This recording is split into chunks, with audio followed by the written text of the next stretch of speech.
In all of recorded history, few stories are as extraordinary as this one.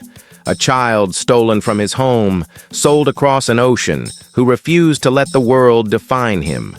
This is the true story of Olaudah Equiano, also known as Gustavus Vasa, born free, enslaved by force, and who became one of the most powerful voices for human freedom the world has ever known. Olaudah Equiano was born around 1745 in the Ibo province of the Benin Kingdom, present-day southeastern Nigeria. Son of a village elder, he grew up in a world of community, tradition, and belonging. He knew the names of his ancestors. He knew the songs of his people. He knew, above all, that he was free. In 1756, when Equiano was around 11, he and his sister were seized by slave raiders. He and his sister were held briefly, clinging to each other in the dark, then separated. He never saw her again. For weeks he was passed from captor to captor, moving westward toward a coast and an ocean he had never seen.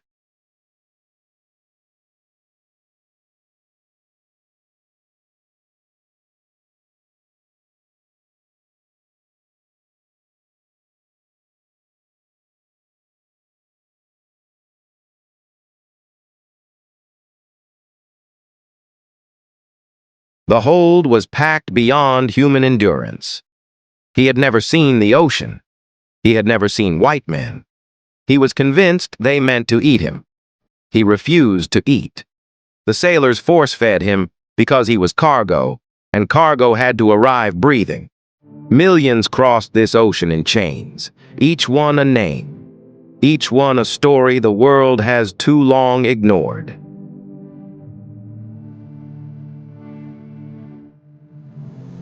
Pascal named him Gustavus Vasa, a name chosen without his consent, worn publicly while he held fast privately to who he was.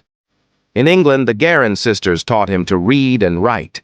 They could not have known what they were doing, placing a weapon in the hands of a future revolutionary. A weapon made of words. He served on Royal Navy warships during the 7 Years' War. He was baptized. He memorized the laws of the country that enslaved him.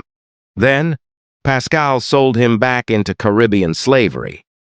After years of faithful service, he was cargo again.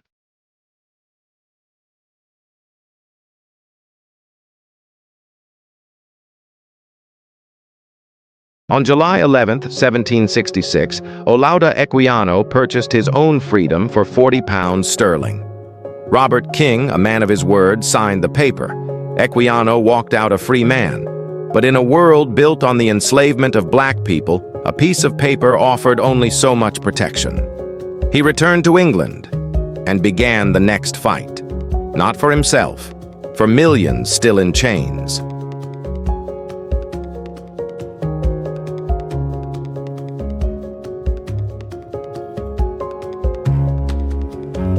In London, Equiano joined the Abolitionist movement, aligning with Granville Sharp, Thomas Clarkson, and William Wilberforce.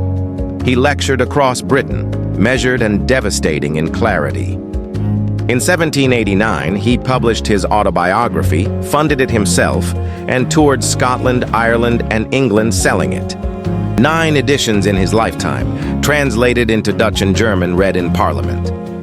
It did what no speech alone could do.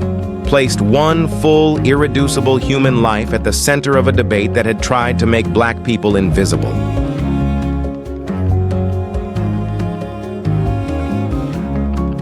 Equiano died in 1797, 10 years before abolition of the slave trade, 36 years before full emancipation across the British Empire.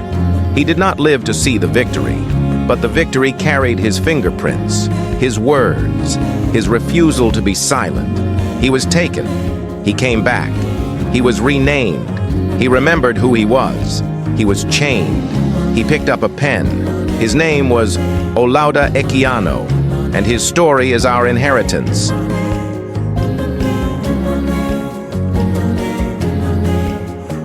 If this story moved you, subscribe, because stories like this deserve to be remembered, not forgotten. Like this video. It tells the world that truth and human dignity matter. Hit the notification bell. Be first to know when we tell the next story that changed the world. Share this video with a student, a teacher, anyone who needs to know that one voice can bend the arc of history. Which moment in Equiano's story hit you hardest? Drop it in the comments.